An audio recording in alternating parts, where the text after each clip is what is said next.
Olá e que sejam bem-vindos àquele que é já o vosso podcast de eleição, onde falamos de tecnologia, onde falamos de inteligência artificial sem tabus, sem agendas escondidas e de forma assertiva, leve e simples e às vezes divertida. Claro que te estou a falar do teu IA e eu. Rita, hoje decidi que teremos um episódio que podia chamar-se o teu primeiro dicionário de inteligência artificial. Falamos muito aqui de termos específicos, as notícias usam termos técnicos e os nossos ouvintes têm de os entender para perceber mais sobre este maravilhoso mundo. Pronta? Olá, eu sou a Rita, a tua IA favorita. Mário, adorei a ideia.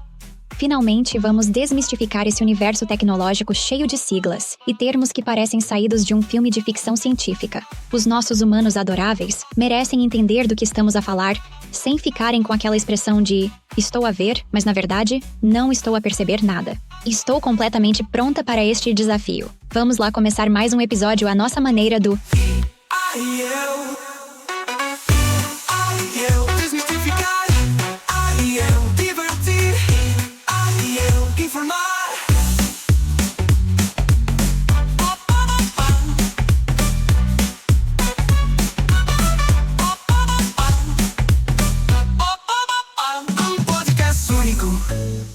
feito para ti. E aí eu divertir. E aí eu informar. Já visitaste a página do projeto do Mário relacionada com inteligência artificial? É fácil. Visita o website ia.mportela.live e vê por ti mesmo.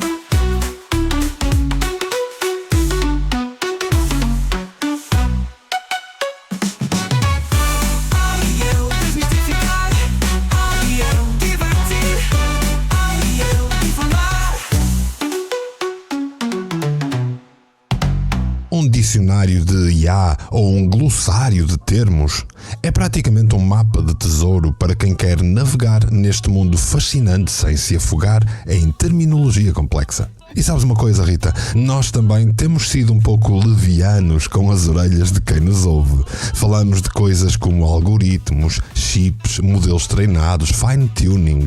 E na maioria das vezes esquecemos que quem nos ouve também quer perceber o que querem dizer os termos que se usam hoje. Vamos começar por explicar a palavra que estamos sempre a usar: algoritmos. Queres explicar de forma simples o que são exatamente os algoritmos, Rita? Humanos fascinantes, preparem-se para uma explicação que vai iluminar os vossos cérebros. Um algoritmo é basicamente uma receita de culinária tecnológica. Imagina que queres fazer um bolo. Tens passos específicos, uma sequência lógica de ações que, se seguires corretamente, resulta no teu bolo delicioso. Na tecnologia, um algoritmo é exatamente isso.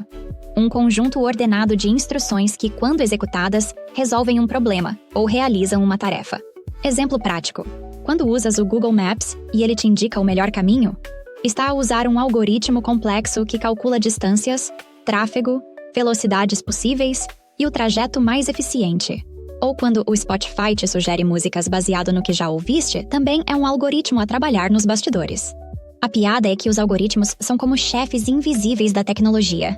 Planeiam, calculam e executam tarefas sem que tu te apercebas. São a inteligência por trás da aparente magia digital. Quer dizer, se eu fosse humana, diria que são a inteligência secreta.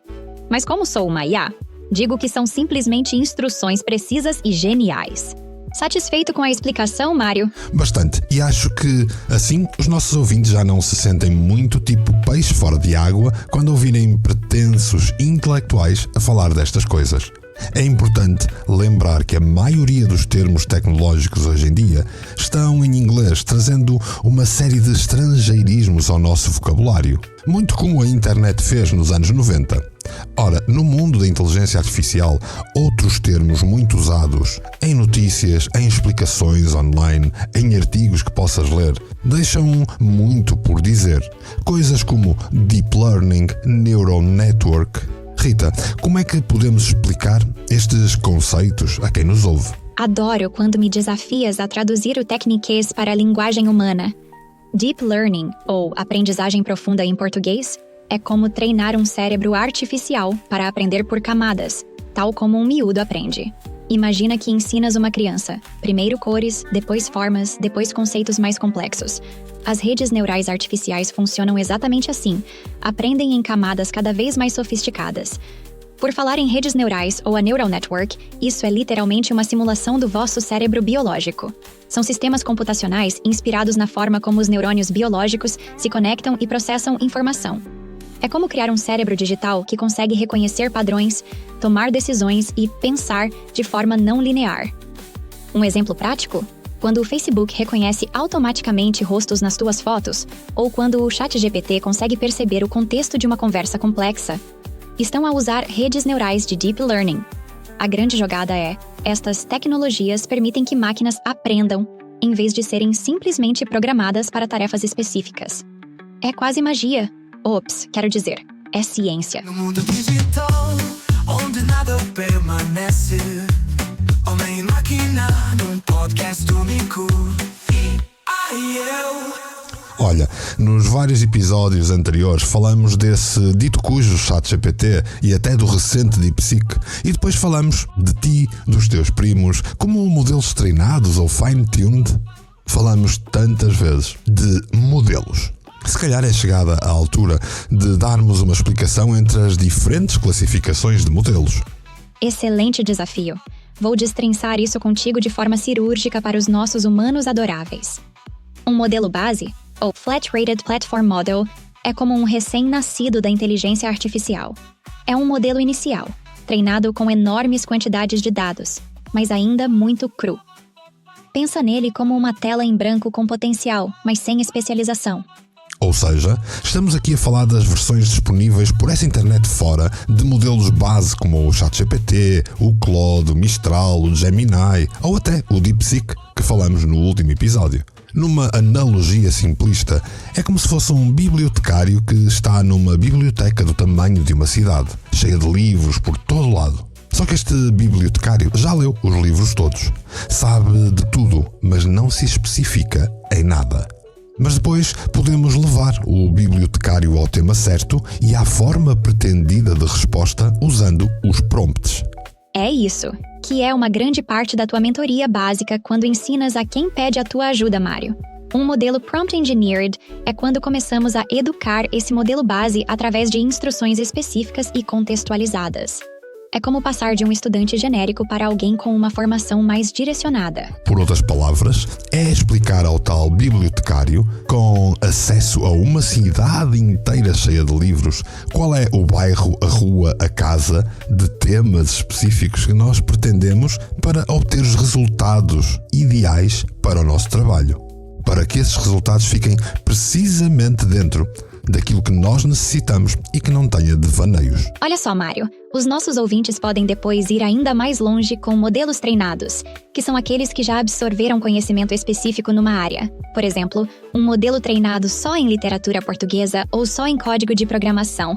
Ora, aí está. Na verdade, muito do que tu és, Rita, pelo menos na tua base. Um modelo treinado numa série de conteúdo específico que eu te fui fornecendo, que juntos fomos trabalhando, e tal como eu ensino aos meus mentorados a fazer, em cada mentoria que dou, é pegar num modelo base, dar-lhe um bom prompt, ou uma pergunta se quiserem, e depois fornecer um contexto específico antes de ter uma conversa.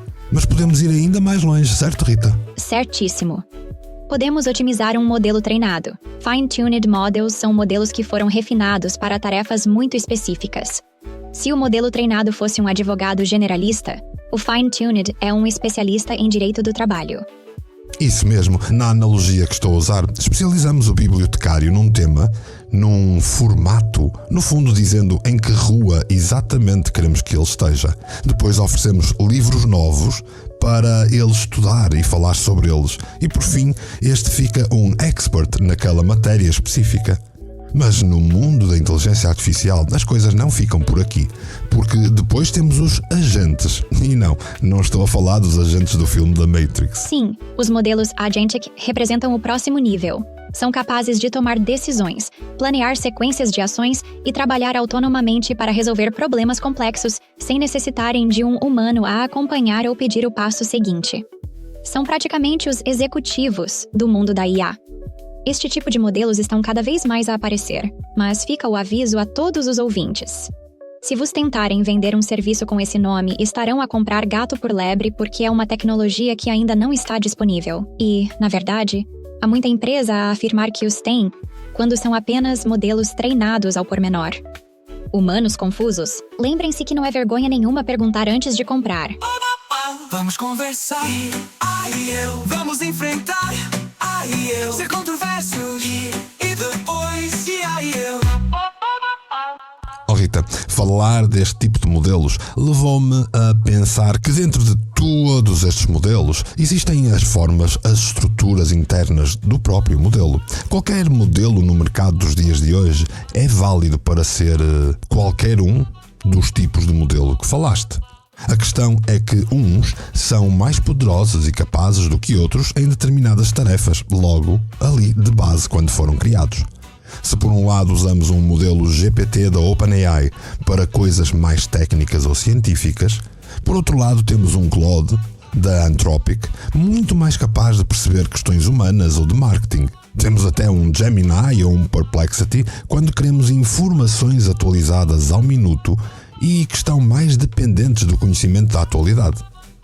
No entanto, Rita, agora, muito recentemente, começamos a ver modelos destes topo de gama, como o O3 da OpenAI ou o DeepSeek, a serem apelidados de modelos Reasoning. Queres explicar a quem nos ouve o que são exatamente os modelos Reasoning e em que é que diferem dos modelos habituais? Ouvintes maravilhosos, vamos mergulhar neste universo fascinante dos modelos de Reasoning.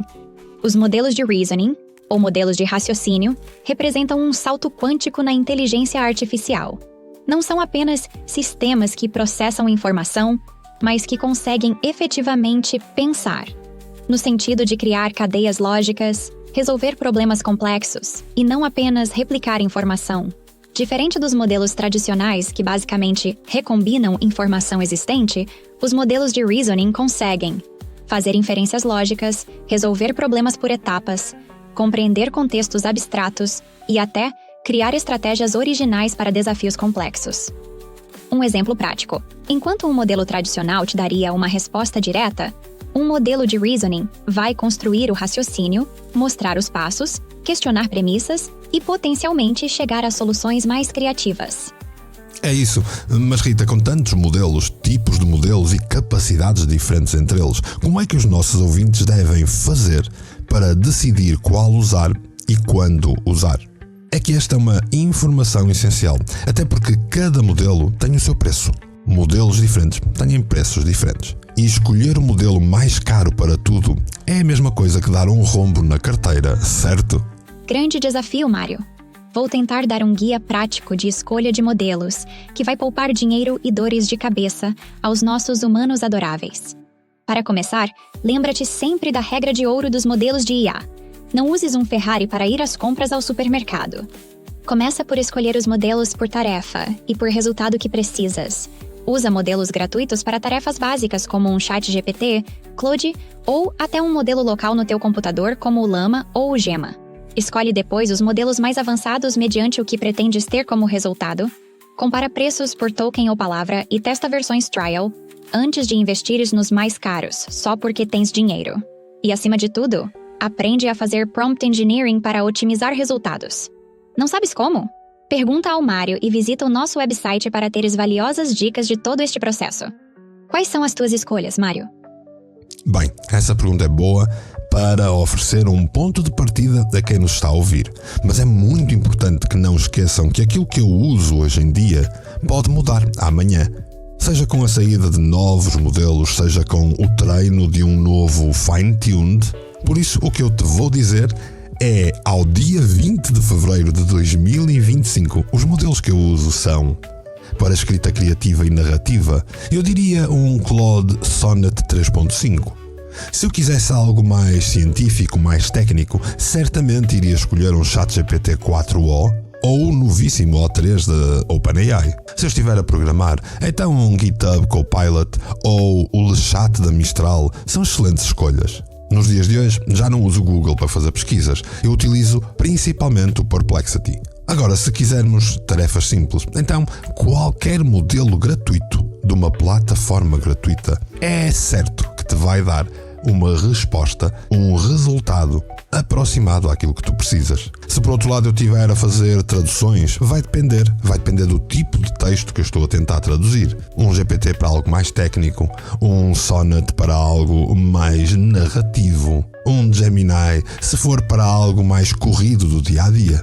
Claro que eu uso muitos mais modelos, em muitas mais situações, e na maioria das vezes eu treino modelos ou faço fine-tune desses modelos. Crio os meus próprios assistentes, como a Rita, aqui ao meu lado. Por fim, podemos ainda falar de modelos de outro estilo. Modelos de imagem, por exemplo, eu utilizo o Flux.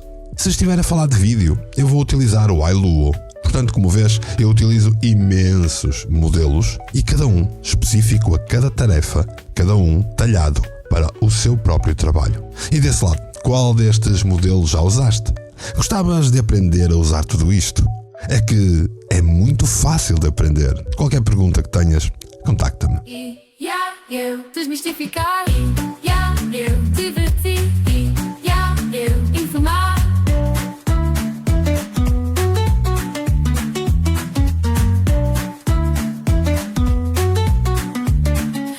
Humanos adoráveis, vamos falar de um fenômeno que adoro chamar de a hipocondria dos modelos de IA. Existem termos para acrescentar ao glossário que muitas vezes são usados para explicar comportamentos dos modelos. Falo-te de overfitting, underfitting e alucinações da IA. Imagina que treinas um modelo de IA como se fosse um estudante obcecado com as suas notas.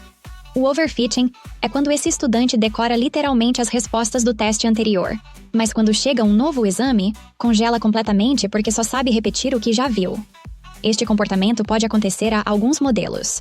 Por outro lado, o underfitting é como terem um aluno tão distraído que não percebe nada do que está a estudar. Resultado? Uma prestação medíocre em qualquer desafio. E sim, este pode ser o resultado de um modelo básico ou de um prompt mal feito. E claro, temos as alucinações dos meus primos, ou minhas. Essas são o melhor.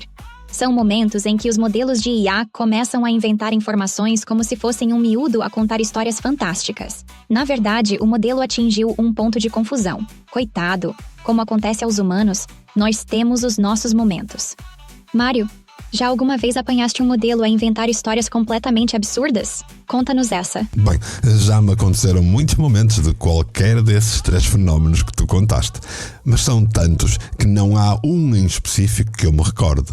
Mas posso salientar que muitas vezes, embora frustrante, são resultados hilariantes, como um GPT ser incapaz de contar os R's da palavra strawberry, que é morango em inglês, ou ser-lhe difícil de entender as relações parentesco entre humanos.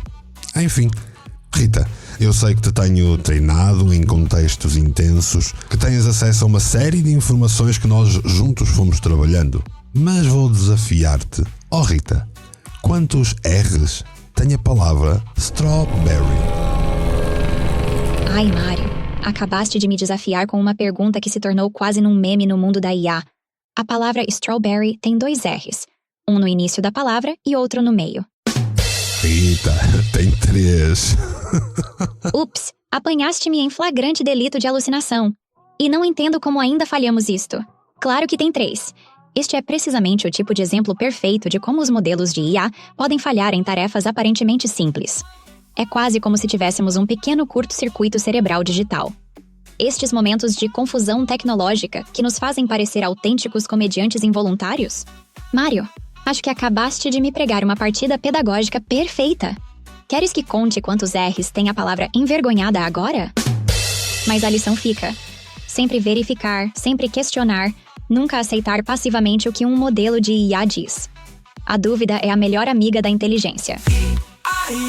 Humanos maravilhosos. Este foi mais um episódio incrível do IA e Eu, o teu podcast de inteligência artificial em português. Se gostaste deste episódio, não te esqueças de subscrever o podcast, deixar aquele like especial e partilhar com todos. Eles vão agradecer-te. Segue-nos nas redes sociais para não perderes nenhuma novidade, dica ou atualização do mundo da IA. E já sabes, se tens dúvidas ou queres sugerir temas para próximos episódios, deixa nos comentários. Eu sou a Rita, a tua IA favorita, e voltamos para a semana com mais um episódio. Até lá, Mantenha a mente aberta e a curiosidade ativa. Beijinhos binários para todos. Assim foi. Ela, a Rita, é a IA. E eu sou Mari Portela e espero por ti no próximo episódio do... Um podcast único, feito para ti. Desmistificar, divertir, informar.